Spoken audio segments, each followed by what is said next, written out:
Amara stood over them, chest heaving, smoke rising around her. Her braid was loose, strands of hair framing her fierce, determined face. She turned, and for a moment, Minjun forgot the flames, the blood, the chaos. He saw only her.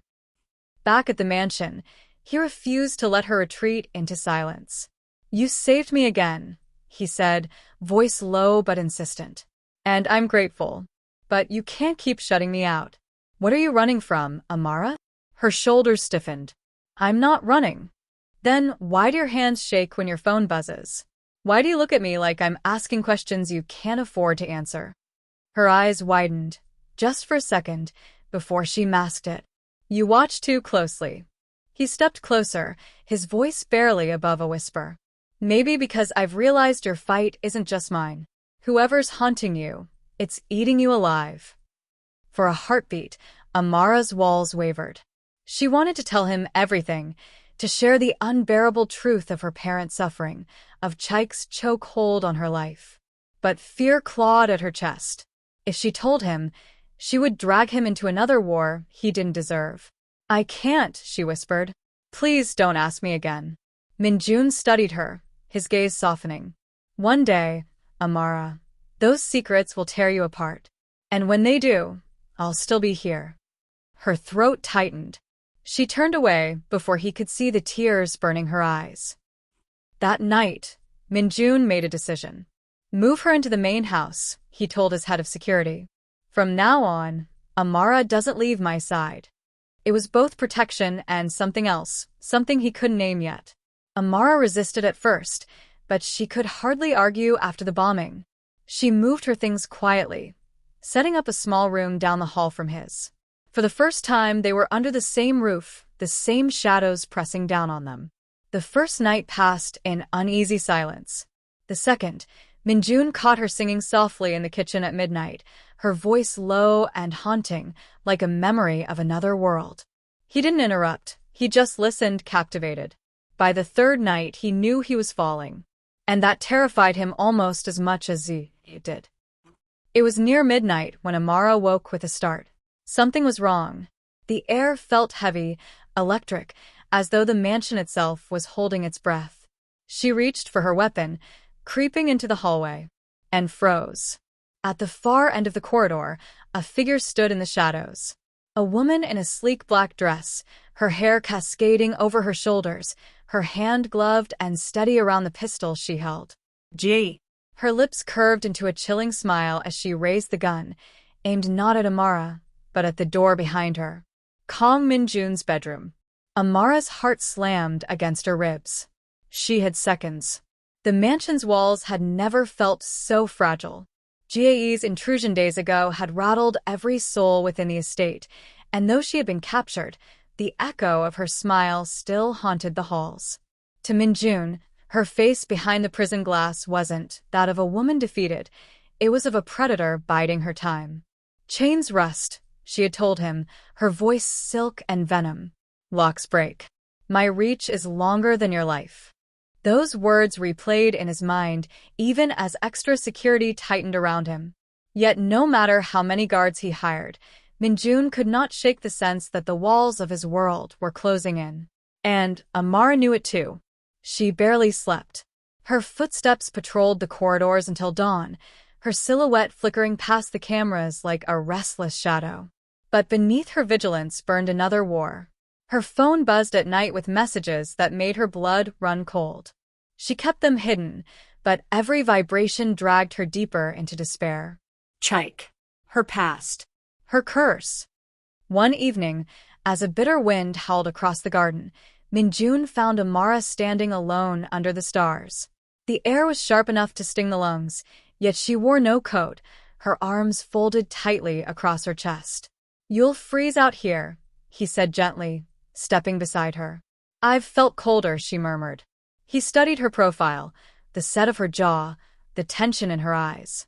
"You're carrying something I can't see, and it's killing you." Her chest rose sharply, but she kept her gaze fixed on the horizon. "You already have enough enemies, Mr. Kong." He didn't move. "Maybe. But if you fall while protecting me, what's the point of surviving?" Silence stretched between them. For the first time since she'd entered his world, Amara's composure cracked. Her breath trembled as words tumbled out. "My parents are prisoners in their own home," she confessed. "In Nigeria. My ex, Chike, controls them. If I don't send him money, he hurts them. Last month, my father was beaten so badly he can barely walk. My mother cries every night. He tells me he'll kill them if I ever stop paying." Minjun's heart clenched. "Amara, I've fought wars across the world," she whispered, her voice breaking. "I've saved strangers. But I can't save my own family." The silence that followed was heavy, broken only by the rustling of dry leaves. Finally, Minjun reached out, his hand steady on hers. "You should have told me. I didn't want to drag you down with me." His eyes held hers, unwavering. "Your fight is mine now. Whatever it takes, we'll end this. Both Gae and Chike." Tears glimmered in Amara's eyes, but she blinked them back, shaking her head. "You don't know men like them. They never stop." "Then neither will we," Minjun said firmly. For a brief, fragile moment, the shield around her heart cracked, letting warmth slip through. The next morning, news shattered that fragile peace. Interpol had intercepted a message smuggled out of Gae's prison cell. Despite the steel bars, despite the guards, she was still orchestrating moves from within.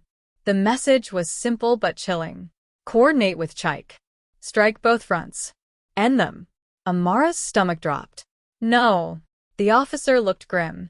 "They're planning dual strikes. One in Seoul, one in Nigeria." Her throat tightened. "My parents." Minjun gripped her shoulder firmly. "We'll protect them. We'll protect you. I won't let Gae or Chike win." But even as he spoke, Amara felt the ground shifting beneath them. This wasn't just about bodyguards and bullets anymore. This was a war spanning continents. That night, the mansion was tense with unease. Guards doubled their patrols. Alarms were checked twice, weapons polished. Amara stood at Minjun's side in the control room, eyes glued to the security monitors. "You should try to rest," he told her softly. She shook her head. "I'll rest when they're both in the ground." He almost smiled at her stubbornness, but the moment was broken by the sudden shrill of the alarm system. Red lights flared across the monitors. "A breach. Gate 3 compromised," a guard shouted over the radio. Minjun stiffened. Amara was already moving, gun drawn. "Stay behind me." The cameras flickered with images of armed intruders pouring into the outer grounds. Their movements were coordinated, ruthless, professional. Not Gae's usual thugs. Not Chike's street-level enforcers. This was both of them, combined, an alliance forged in hatred. The mansion erupted in chaos as guards rushed to intercept. The sound of gunfire cracked across the estate. Minjun's pulse thundered, but Amara's eyes blazed with lethal focus. "Gae and Chike," she said under her breath, her voice cold steel. "They're not waiting anymore. They've come to finish us." Minjun swallowed hard, realization slamming into him. This wasn't just an attack. It was the beginning of the final war. And for the first time, they were no longer just defending his empire. They were fighting for both their families. The mansion burned with chaos. Gunfire rattled the night, flashing across the gardens like violent lightning. Minjun crouched behind a marble pillar as guards exchanged shots with intruders storming through the gates. The air was heavy with gunpowder and fear. Beside him, Amara moved like a shadow, precise and unyielding. Her pistol barked fire, each shot dropping an attacker before they could breach further. Yet her eyes weren't on the fight alone. She was thinking of her parents. Somewhere thousands of miles away, Chike's men could already be at their doorstep. "We can't fight this from here," Amara hissed, ducking behind cover.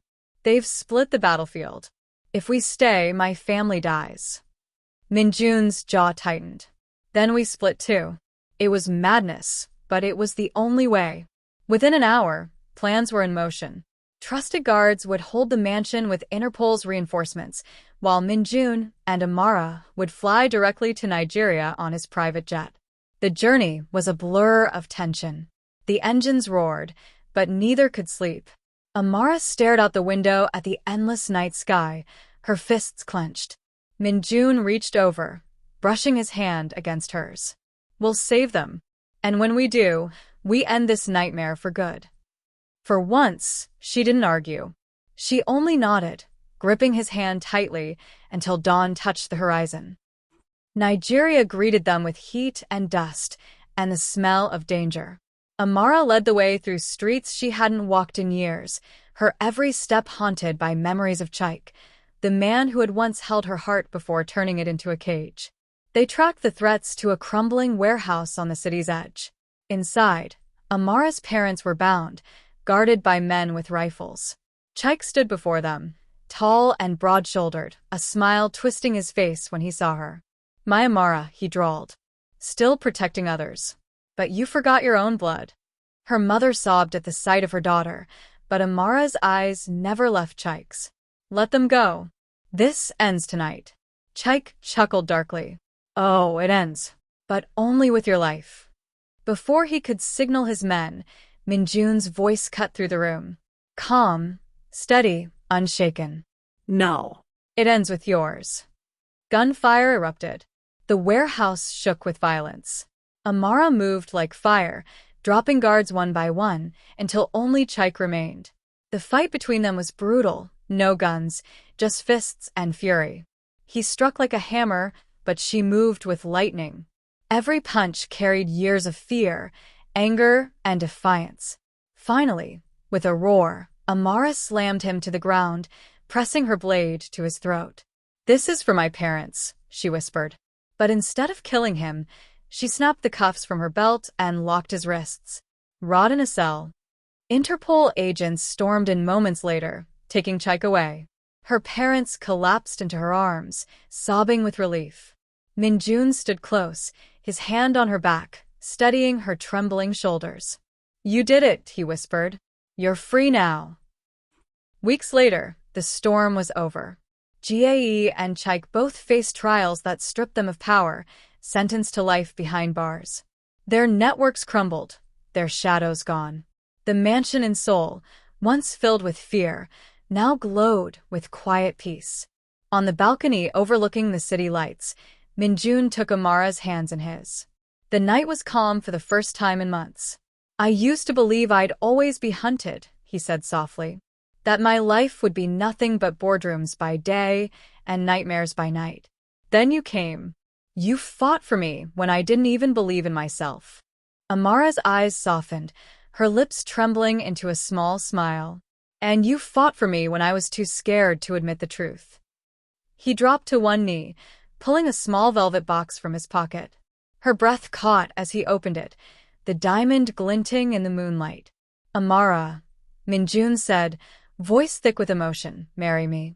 Not because we've survived together, but because I can't imagine a life without you." Tears welled in her eyes. For the first time in years, fear wasn't what made them fall. It was love, strong and unshakable. "Yes," she whispered, her voice breaking into a laugh. "Yes, Minjun. 1,000 times yes." He slipped the ring onto her finger and rose, kissing her under the starlit sky. The city below seemed to pause, as if the world itself had been waiting for this moment. Their wedding came weeks later, a ceremony small yet beautiful, filled with warmth. Amara's parents sat proudly in the front row, tears of joy on their faces. Minjun's closest friends and allies stood behind him, their cheers echoing through the hall. When Amara walked down the aisle, radiant in white, Minjun felt his breath catch. She was no longer just his protector. She was his partner, his love, his forever. And when they said, "I do," the weight of their pasts lifted. No more exes. No more threats. Only a future they had carved out with courage, sacrifice, and love.